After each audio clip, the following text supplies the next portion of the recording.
Grab a cup of tea, coffee, or maybe your favorite gadget, because today we're talking about the world that never sleeps, technology and innovation. I like that. The world that never sleeps. Though sometimes I wish it would take a nap so I could catch up, Yeah, right? It's like every day there's a new device, a new update, a new AI tool promising to change everything. including how we make tea, apparently. I saw an ad for a smart kettle that syncs with your phone and tells you when your water has reached optimal philosophical temperature. Oh, wow, perfect for deep thinkers. So while the water's boiling, you can reflect on the meaning of existence and your Wi Fi connection. Exactly. It's wild, though. We used to be amazed by a simple touchscreen, and now people complain if their phone doesn't recognize their face in zero point 0.2 seconds. True. Excuse me, I'm your owner. How dare you not recognize me without makeup? Modern betrayal. But that's the thing. What used to feel like magic now feels like the bare minimum.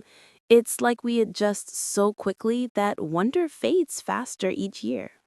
Yeah, that's called the law of diminishing amazement. We get used to progress. Remember when video calls felt like science fiction? Oh, yes. My grandmother thought I was a hologram the first time she saw me on screen. She kept waving and asking if I was inside the box. That's adorable. It's a reminder that we live in an age of miracles. We just forget they're miracles. Exactly. Even this, us recording this podcast, people listening across the world instantly, it's everyday magic. Everyday magic powered by code and caffeine. That should be the slogan of our century. Speaking of slogans, when was your first tech wow moment? Probably when I got my first MP3 player. I remember holding it and thinking, wait, all my music fits inside this tiny thing? It felt impossible. I had the same feeling with my first digital camera. I kept checking if the photos were real. Like, how is this even saved? Where are they? Oh my gosh, yes. And you'd proudly show them to everyone, even if half the pictures were blurry. Or your thumb was in every shot. Vintage art. Classic. But now, if a photo isn't perfect, we delete it instantly. I think we've lost the bit of that patience, that charm of imperfection. True. Technology has made us expect instant results at the click of a button. Yes. And yet, ironically, the more we automate things, the busier we seem to become. Like, oh, this app saves me 10 minutes a day. Great. Now I can answer 10 more emails. Exactly. The race never ends. Do you remember your first mobile phone? Ah, absolutely. It looked like a brick, weighed like a brick, and survived like one too. You could drop it off a balcony and it would still work. Indestructible. Those old Nokias were basically superheroes. And the battery lasted a week. Now we panic if we're at 30%. That's true. Modern survival tip, always carry a power bank. The 21st century lifeline. You know, it's kind of funny. We carry more computing power in our pockets than NASA had for the first moon landing, but we mostly use it to send memes. Or to check the weather while sitting inside. Guilty as charged. But that's part of the charm. Technology's become personal. It's how we express humor, connection, creativity. Yeah, it's not just tools anymore. It's part of identity. Your playlist, your wallpaper, even your emoji styles says something about you. True, it's almost like a digital version of body language. And the way people react when something breaks, that's emotional too. Oh, absolutely. I've seen people more devastated by a cracked screen than by heartbreak. To be fair, a broken screen is a heartbreak. Touche. Let's talk about AI, the buzzword of our decade. It's everywhere. It's strange, isn't it? AI used to mean robots in movies. Now it's quietly doing your email sorting. Or finishing your sentences. Literally, sometimes I type one word and my phone guesses the rest. Mine once wrote a full sentence in my style. I was impressed and slightly terrified. So you and your phone are writing partners now? More like competitors. Mmm. The line between help and replacement is thin.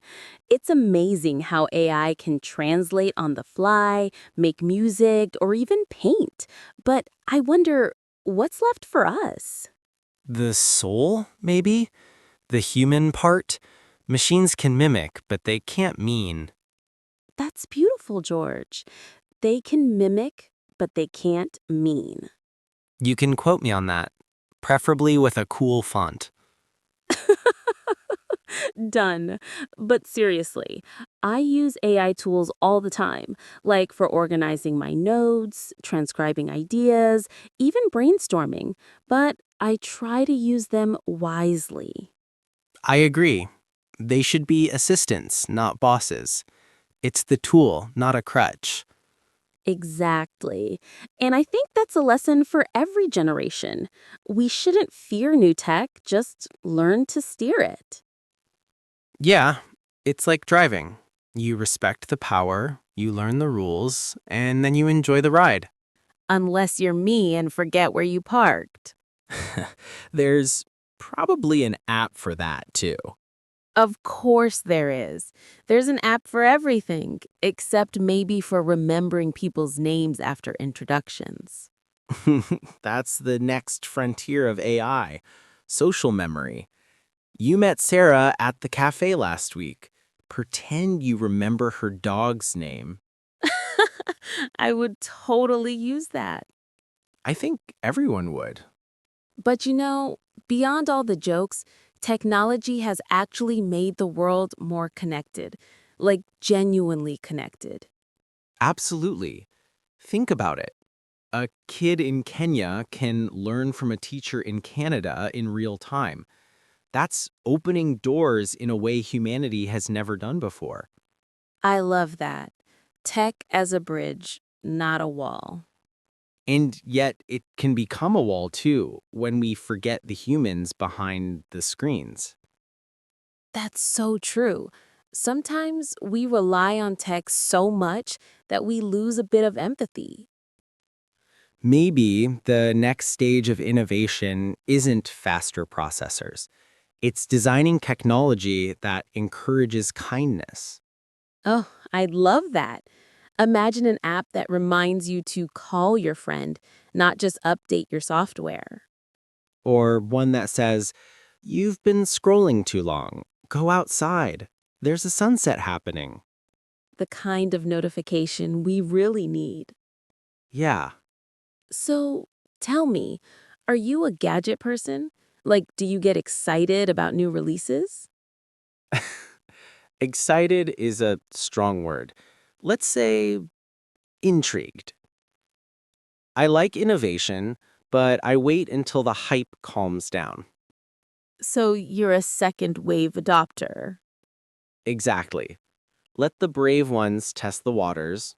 I'll come in after the software updates. That's smart. Meanwhile, I'm the one pre ordering things I don't need. How many smart devices do you have? Let's see, a smartwatch, a smart speaker, a smart light, a smart thermostat. Basically, my apartment is smarter than me. Until the Wi Fi goes down, then everything forgets who's boss. That's when true chaos begins. It's funny though, all this smart technology, and yet sometimes we feel more distracted, not more productive. Yeah, maybe the challenge now isn't learning new tech, but learning to pause. That's creating balance. Right, using technology with awareness so it adds to our lives, not replaces them. Well said.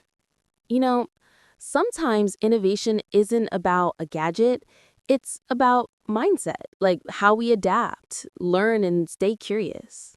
Absolutely. Curiosity is the oldest form of innovation. And still the best one. You're quoting motivational posters now. I know, but it's true.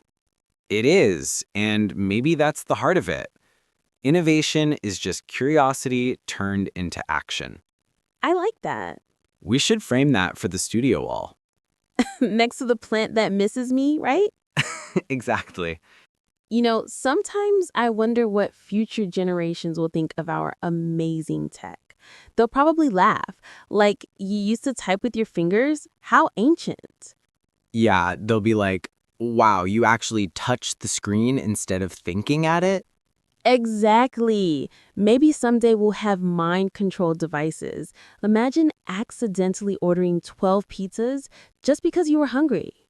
Sounds like the best kind of accident. True, until the bill arrives. Then we'll invent AI financial therapy. The future's bright and a little chaotic. But that's innovation. Messy, surprising, full of experiments and errors. And also full of creativity and heart. Exactly. And also full of creativity and heart. That's what keeps me hopeful about the future of tech.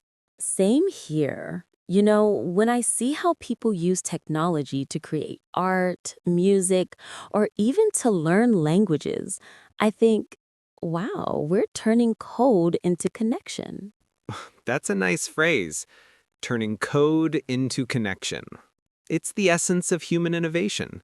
right? Like, think about podcasts.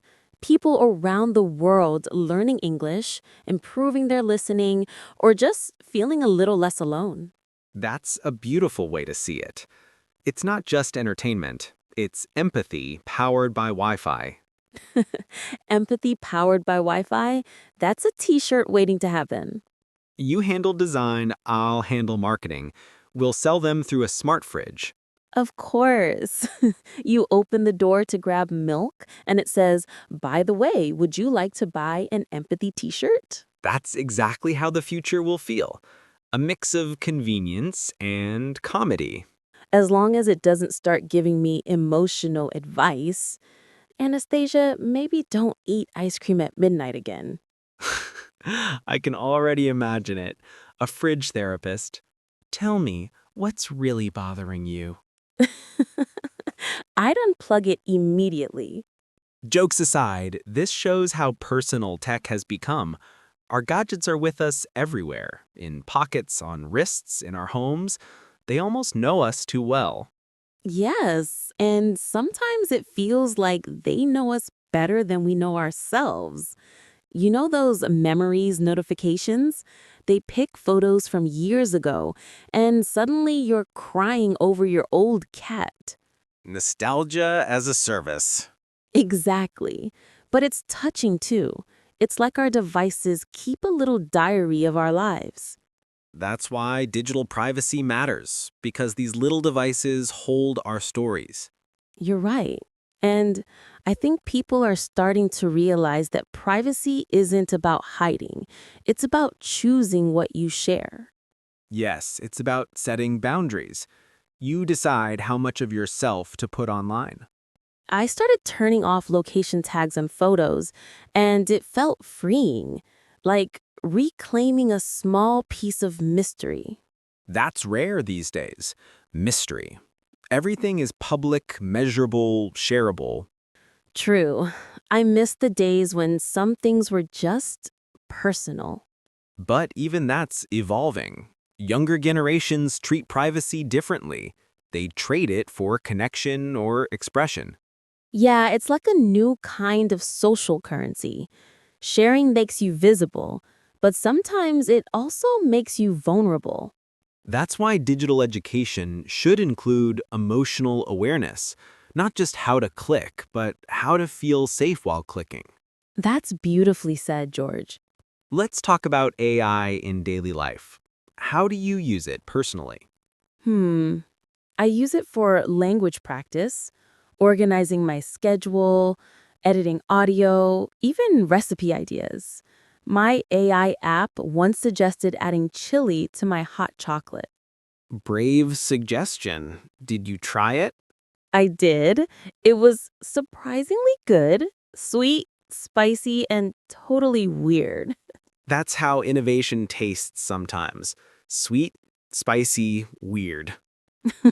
Perfect metaphor.